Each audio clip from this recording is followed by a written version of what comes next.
Hello guys, അപ്പോൾ ഇന്ന് ഞാൻ വളരെ ഇൻഫോർമേറ്റീവ് ആയിട്ടുള്ളൊരു വീഡിയോ ആണ് ചെയ്യുന്നത്. ഒരുപാട് പേരായി എന്നോട് ചോദിക്കുന്നത് UK ഡോക്ടർ ആവാനുള്ള ഏത് എക്സാമാണ് ക്ലിയർ ചെയ്തത്, വേറെ ഏതെങ്കിലും പാത്ത് വേസ് ഉണ്ടോ എന്നുള്ളത്. അപ്പോൾ എനിക്കറിയുന്ന കുറച്ച് പാത്ത് വേസ് ആണ് ഞാൻ ഇന്ന് പറയാൻ പോകുന്നത്. പ്ലാബ് എക്സാമിനെ കുറിച്ച് ഒരുവിധം എല്ലാവർക്കും നല്ല ധാരണയുണ്ടെന്ന് തോന്നുന്നു. പിന്നെ വേറെ സ്പെഷ്യാലിറ്റി എക്സാംസ് എഴുതിയിട്ടും നമുക്ക് UK രജിസ്ട്രേഷൻ എടുക്കാം. ഞാനിവിടെ വന്നിട്ടുള്ളത് MRChem എന്ന് പറയുന്ന എക്സാം ക്ലിയർ ചെയ്തിട്ടാണ്. MRChem നമുക്ക് എമർജൻസി മെഡിസിനിൽ സ്പെഷ്യലൈസ് ചെയ്യാൻ വേണ്ടിയിട്ടുള്ളവർക്കുള്ള ഒരു എക്സാമാണ്.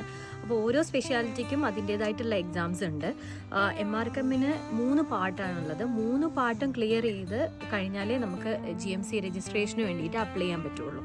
പിന്നെ ചിലരൊക്കെ ചോദിച്ചു, ഇപ്പോൾ പ്ലാബ് എഴുതുന്നതാണോ അതോ MRChem അല്ലെങ്കിൽ വേറെ സ്പെഷ്യാലിറ്റി എക്സാം എഴുതിയിട്ട് വരുന്നതാണോ ഏറ്റവും ബെസ്റ്റ് എന്നുള്ളത് എൻ്റെ ഒരു എക്സ്പീരിയൻസ് നിന്നും എൻ്റെ ഫ്രണ്ട്സിൻ്റെ ഒക്കെ എക്സ്പീരിയൻസ് കണ്ടതെന്നും പറയുവാണെങ്കിൽ പ്ലാബ് എക്സാം നമുക്ക് പെട്ടെന്ന് 2 സ്റ്റെപ്പും കഴിഞ്ഞ് നമുക്ക് രജിസ്ട്രേഷൻ പെട്ടെന്ന് കിട്ടും.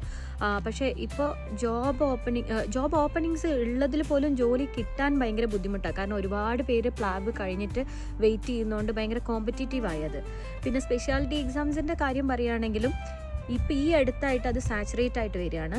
സ്പെഷ്യാലിറ്റി എക്സാം കഴിഞ്ഞിട്ട് നമ്മൾ ഇവിടെ ജോലിക്ക് കയറുന്നത് കുറച്ചുകൂടി ഹയർ ലെവലിലാണ്. പക്ഷേ നമുക്ക് ഓപ്റ്റ് ചെയ്യാം, നമുക്ക് താഴത്തെ ലെവലിൽ കയറിയാൽ മതി എന്നുണ്ടെങ്കിൽ അതിൽ കയറിയാൽ മതി.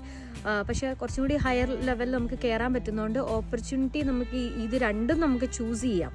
പക്ഷേ എന്നാലും സാച്ചുറേറ്റഡ് ആയിക്കൊണ്ടിരിക്കുകയാണ്. പക്ഷേ എന്നാലും എൻ്റെ ഒരു അഭിപ്രായത്തിൽ സ്പെഷ്യാലിറ്റി എക്സാംസ് എടുത്ത് വരുന്നതായിരിക്കും കുറച്ചുകൂടി ബെസ്റ്റ്. പക്ഷേ ആ എക്സാംസ് ക്ലിയർ ആവാൻ നമുക്ക് കൂടുതൽ സമയം എടുക്കും. പിന്നെ ഓരോ സ്പെഷ്യാലിറ്റിക്കും അതിൻ്റേതായ റിക്വയർമെൻറ്റ്സ് ഉണ്ട്. ഇത്ര ഇയർ ഓഫ് എക്സ്പീരിയൻസ് നാട്ടിൽ വേണം എന്നുള്ള ഒരു റിക്വയർമെൻറ്റും ഉണ്ടായിരിക്കും. അപ്പോൾ ഞാൻ ഇന്നൊരു വീഡിയോ ചെയ്തതെന്താണെന്ന് വെച്ചാൽ ഒരുപാട് പേര് എൻ്റെ അടുത്ത് ചോദിക്കാറുണ്ട് ഏത് എക്സാമാണ് നല്ലത്, അല്ലെങ്കിൽ വേറെ ഏതെങ്കിലും പാത്ത് വേസ് അറിയുമോ, എങ്ങനെയാണ് ഞാനിവിടെ വന്നത് എന്നുള്ളത്.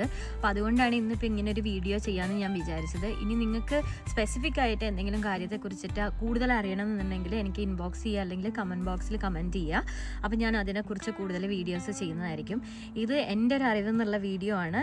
ഇതിലെന്തെങ്കിലും തെറ്റുകൾ നിങ്ങൾക്ക് തോന്നുന്നുണ്ടെങ്കിൽ നിങ്ങൾക്കായിട്ട് കറക്റ്റ് ചെയ്ത് തരും ചെയ്യാം. Okay, bye. അടുത്ത വീഡിയോയിൽ കാണാം.